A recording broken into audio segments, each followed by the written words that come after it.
اللہ رب العزت تم سے محبت فرمائیں گے، تم اللہ رب العزت کے محبوب بندے بن جاؤ گے۔ امام مالک رحمت اللہ علیہ فرمایا کرتے تھے کہ نبی اکرم صلی اللہ علیہ وسلم کی سنت نوح علیہ السلام کی کشتی کے مانند ہے، جو اس کشتی پر سوار ہو گیا وہ نجات پا گیا، اور جو اس کشتی سے پیچھے رہ گیا وہ دنیا کے طوفان کے اندر غرق ہوگا۔ ایک حدیث پاک میں آتا ہے کہ نبی صلی اللہ علیہ وسلم نے ارشاد فرمایا کہ جو شخص میری سنت کا اس وقت اکرام کرے جبکہ سنت کی طرف سے بے توجہی کی جا رہی ہو، اس کو چھوڑا جا رہا ہو، تو آقا صلی اللہ علیہ وسلم ارشاد فرماتے ہیں کہ اس کو 100 شہیدوں کا ثواب عطا کیا جائے۔ نبی صلی اللہ علیہ وسلم نے ارشاد فرمایا ترکت فیکم امرین، کہ میں تمہارے درمیان 2 چیزیں چھوڑے جا رہا ہوں، لا تضلوا ان تمسکتم بہما، تم ہرگز گمراہ نہیں ہوگے اگر تم ان دونوں کو پکڑے رہو گے، کتاب اللہ و سنت نبیہ، ایک اللہ تعالیٰ کی کتاب اور دوسرا اس کے حبیب صلی اللہ علیہ وسلم کی سنت کی اتباع کرنا۔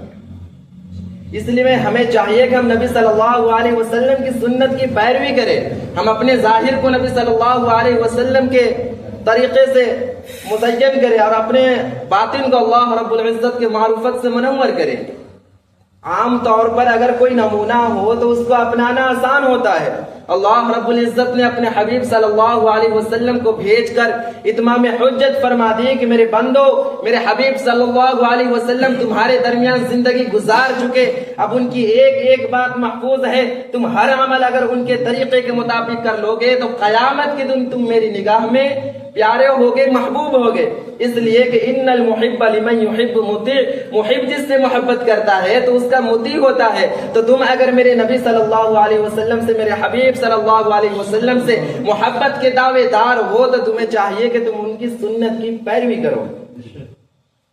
آپ نے دیکھا ہوگا کہ مارکیٹ کے اندر جب کوئی چیز آتی ہے تو اس کے اوپر حکومت کے متعلقہ محکمے کی مہر لگی ہوئی ہوتی ہے۔ کوئی بھی فوڈ آئٹم، کھانے پینے کی چیزیں، تو گورنمنٹ اس پر مہر لگا دیتی ہے کہ تمام قوانین کے مطابق یہ کھانا تیار کیا گیا ہے۔ اب مہر لگے ہوئے اس چیز کی کچھ اور قیمت ہوتی ہے۔ اگر کچھ ایسا فوڈ آ جائے کہ جس پر رجسٹرڈ ہونے کی مہر نہیں لگی ہوئی ہے تو اول تو اس کو دکانداری نہیں رکھتا، اور اگر رکھ بھی لے تو گاہک اس کو نہیں خریدتا۔ قیامت کے دن یہی ہوگا، اللہ رب العزت اللہ رب العزت کے فرشتے متعین ہوں گے، انسان کا نام اعمال پیش کیا جائے گا، جس عمل پر سنت کی مہر لگی ہوگی اس کو قبول کر لیا جائے گا، منظور کر لیا جائے گا، اور جس عمل پر سنت کی مہر نہیں ہوگی اس کو رد کر دیا جائے گا۔ کہہ دیا جائے گا کہ آج کے دن میں اپنے حبیب صلی اللہ علیہ وسلم کی سنت ہی کو قبول کیا جائے گا۔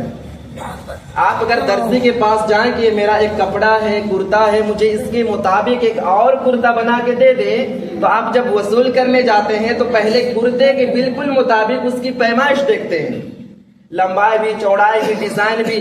اگر کوئی بھی چیز اس سے ذرا بھی مختلف ہو تو آپ درزی کو کہتے ہیں کہ جناب جب میں نے آپ کو ماڈل دیا تھا تو آپ نے کیوں اس کے مطابق نہ بنایا؟ قیامت کے دن یہی ہوگا۔ اللہ رب العزت ارشاد فرمائیں گے میرے بندو، میں نے تمہارے درمیان ایک نمونہ بھیجا تھا، میں نے اپنے حبیب صلی اللہ علیہ وسلم کو بھیجا تھا، تمہیں چاہیے تھا کہ تم ہر عمل ان کے طریقے کے مطابق کر دے، تو آج تمہارے اعمال قبول کر لیے جاتے ہیں۔ یاد رکھیے کہ اللہ رب العزت نے اپنے تک آنے کے سارے راستے بند کر دیے، سارے دروازے بند کر دیا ہے، سارے دروازے بند کر دیے سوائے اس راستے کے جس راستے پر نبی صلی اللہ علیہ وسلم چلے اور اللہ رب العزت تک پہنچے۔ جو بندہ بھی چاہے کہ میں بھی اللہ رب العزت تک پہنچ جاؤں، اللہ سے واصل ہو جاؤں، تو اس کو بھی چاہیے کہ وہ بھی ہر کام میں نبی صلی اللہ علیہ وسلم کے طریقے کو اپنائے۔ اس سنت کی اللہ تعالیٰ کی یہاں اتنی اہمیت ہے کہ موسیٰ علیہ السلام کا حکم ہوا کہ آپ جادوگروں کا مقابلہ کیجئے۔ اللہ تعالیٰ کا حکم ہوا اذهب الى فرعون انه طغى، کہ آپ جائیے فرعون کے پاس، وہ باغی طاغی بن گیا ہے۔ موسیٰ علیہ السلام جاتے ہیں، وہاں جادوگروں سے مقابلہ ہوا، اللہ کی شان کے جادوگروں نے ایمان قبول کر لیا۔ تو موسیٰ علیہ السلام بڑے حیران ہوئے کہ اللہ آپ نے تو مجھے نام لے کر فرمایا تھا کہ جاؤ فرعون کے پاس، وہ باغی طاغی بن گیا ہے، اور اب فرعون کو ہدایت نہ ملی بلکہ جادوگروں کو ہدایت مل گئی۔ تو اس کی وجہ یہ تھی کہ اس زمانے میں جب دو پارٹیوں میں مقابلہ ہوتا تھا اور بادشاہ کو جب کوئی مقابلہ دیکھنا ہوتا تھا تو ان کی ایک یونیفارم ہوا کرتی تھی. اب جب موسیٰ علیہ السلام اور جادوگر آمنے سامنے ہوئے تو وہاں کے جو افسر تھے انہوں نے کوشش کی کہ موسیٰ علیہ السلام جادوگروں والا لباس پہنے. وہ تو اللہ کے نبی تھے, انہوں نے انکار کر دیا. اب وہ بڑے حیران کہ کرے تو کیا کرے. چنانچہ انہوں نے یہ فیصلہ کیا کہ چلو یونیفارم تو ایک جیسی ہوگی, ہم جادوگروں کو ہی موسیٰ جیسا چوگا پہنا دیتے ہیں.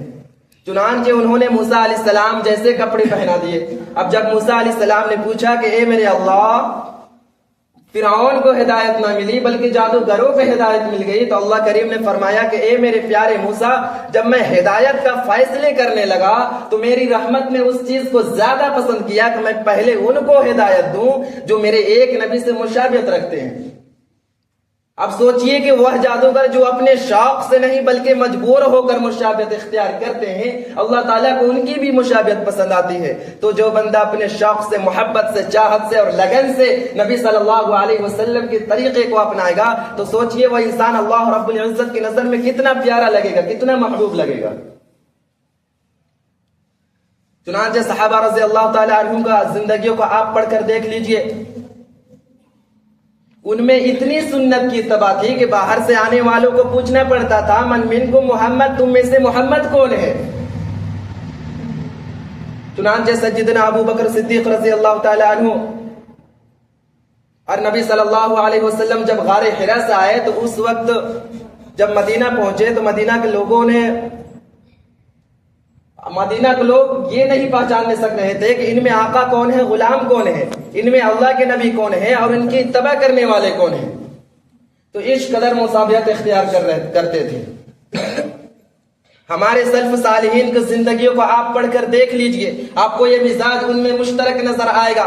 سارے کے سارے سنت کے شیدائی اور اس کے اوپر عمل کرنے والے اور اس کے مطابق زندگی گزارنے والے ملیں گے. حذیفہ بن یمان رضی اللہ تعالیٰ عنہ ایران کے طرف جاتے ہیں.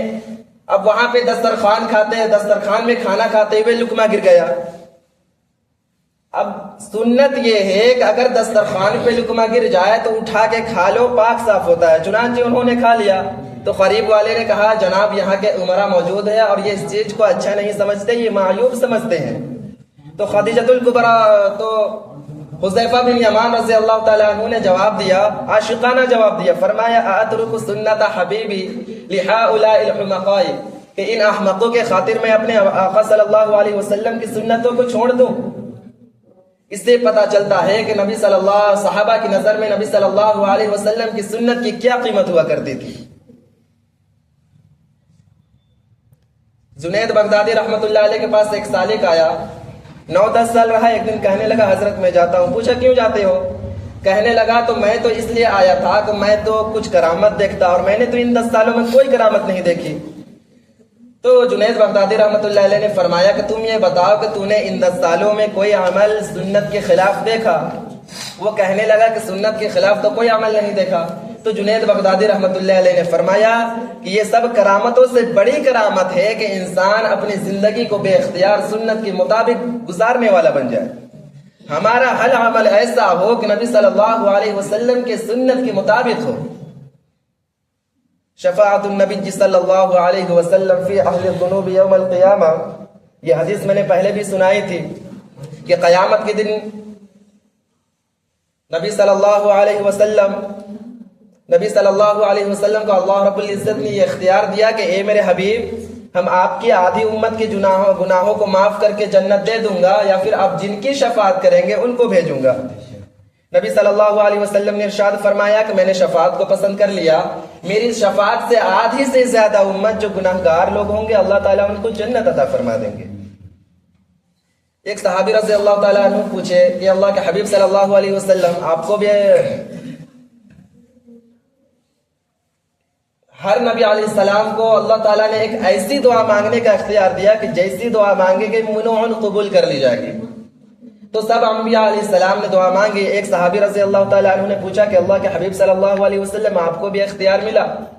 تو آپ صلی اللہ علیہ وسلم نے ارشاد فرمایا کہ ہاں مجھے بھی اللہ تعالیٰ نے اختیار دیا, مگر میں نے دعا مانگی نہیں, میں نے اس کو ذخیرہ بنا لیا.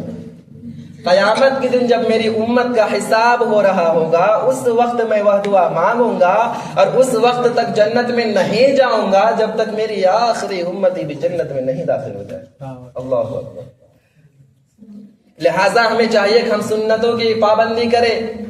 ہم نبی صلی اللہ علیہ وسلم کی ذات برکت پر کثرت سے درود شریف پڑھا کرے, ان کے سنتوں سے اپنے آپ کو مزین کیا کرے. آج عورتوں کے طبقے میں سنت کی پابندی بہت کم ہے. ان کو فیشن اچھے لگتے ہیں, ان کو یورپ کے ڈیزائن اچھے لگتے ہیں, یہ اپنے بچوں کو بھی وہی لباس پہنانا پسند کرتی.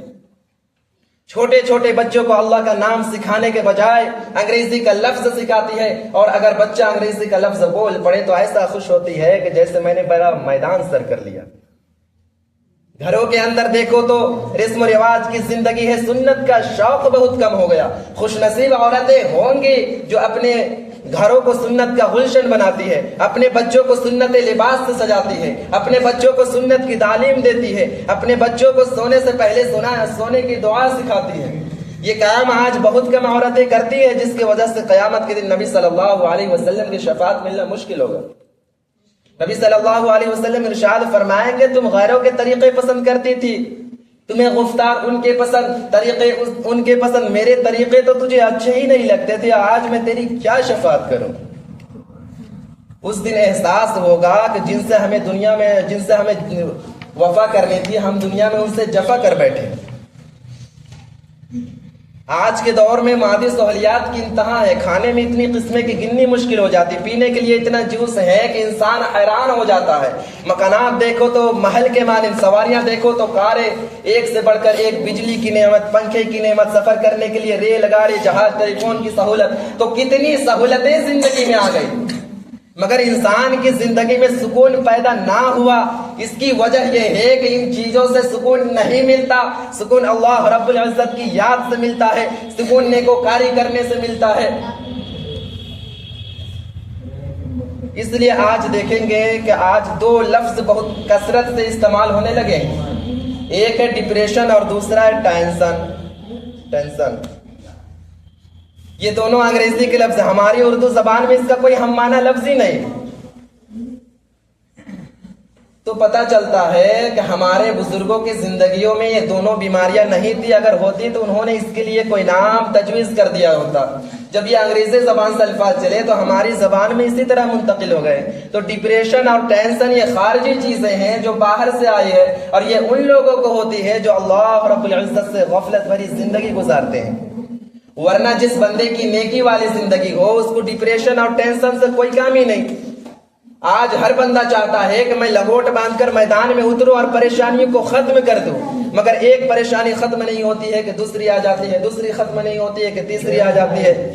ایسے لگتا ہے کہ جیسے تسبیح کا دھاگا ٹوٹ گیا ہے اور ایک کے بعد ایک دانہ نیچے گرتا چلا رہا ہے.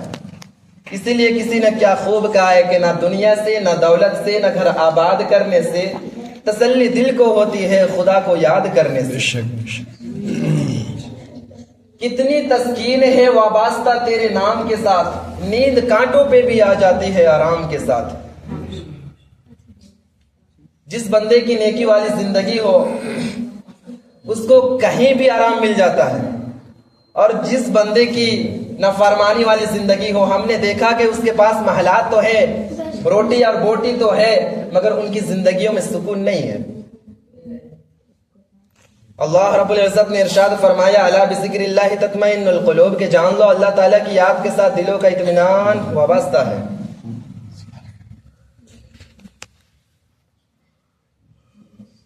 ایک زمیندار کا واقعہ آپ کو سناتے ہیں, بہت ہی عبرتناک واقعہ ہے. میں نے دوستوں کو بھی کسی کی واقعہ سنایا ہوا ہے کہ اس کے پاس اتنی بڑی زمین تھی کہ ریل گاڑی کے 2 اسٹیشن اس کے زمین میں بنے ہوئے تھے. یعنی ایک اسٹیشن بھی اس کے زمین میں تھی, اور وہاں سے جب گاڑی چلتی تھی تو جس اگلے اسٹیشن پہ رکتی تھی وہ بھی اسی کے زمین میں تھا.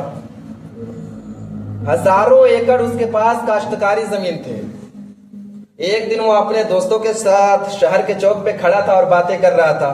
اس کے دوست نے کہہ دیا کہ بھائی میں پریشان ہوں, آمدنی کم ہے, میرے خرچے پورے ہی نہیں ہوتے. تو اس نے بڑے تکبر سے جواب دیا کہ تم لوگ پریشان رہتے ہو, اور میں پریشان رہتا ہوں کہ تم لوگ پریشان رہتے ہو کہ پیسہ آئے گا کہاں سے، اور میں پریشان رہتا ہوں کہ پیسہ لگاؤں گا کہاں پہ۔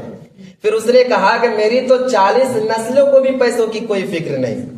اس کا یہ بول اللہ تعالیٰ کو ناپسند آیا، چنانچہ چند دن کے بعد وہ بیمار ہو گیا اور 6 مہینے کے اندر وہ اس دنیا سے رخصت ہو گیا۔ اس کا ایک ہی بیٹا تھا، اس لڑکے کی عمر تھی 18 سال۔ اب وہ اس کی ساری جائیداد کا وارث بن گیا۔ مال تھا، پھر جوانب تھی، پھر مال کی بہتات، تو ایسے میں برے لوگ دوست بن جاتے ہیں۔ چنانچہ دوسرے نوجوانوں نے اس کو شباب اور شراب کے راستے پہ لگا دیا۔ چنانچہ انہوں نے شراب پینی شروع کر دی اور ماڈل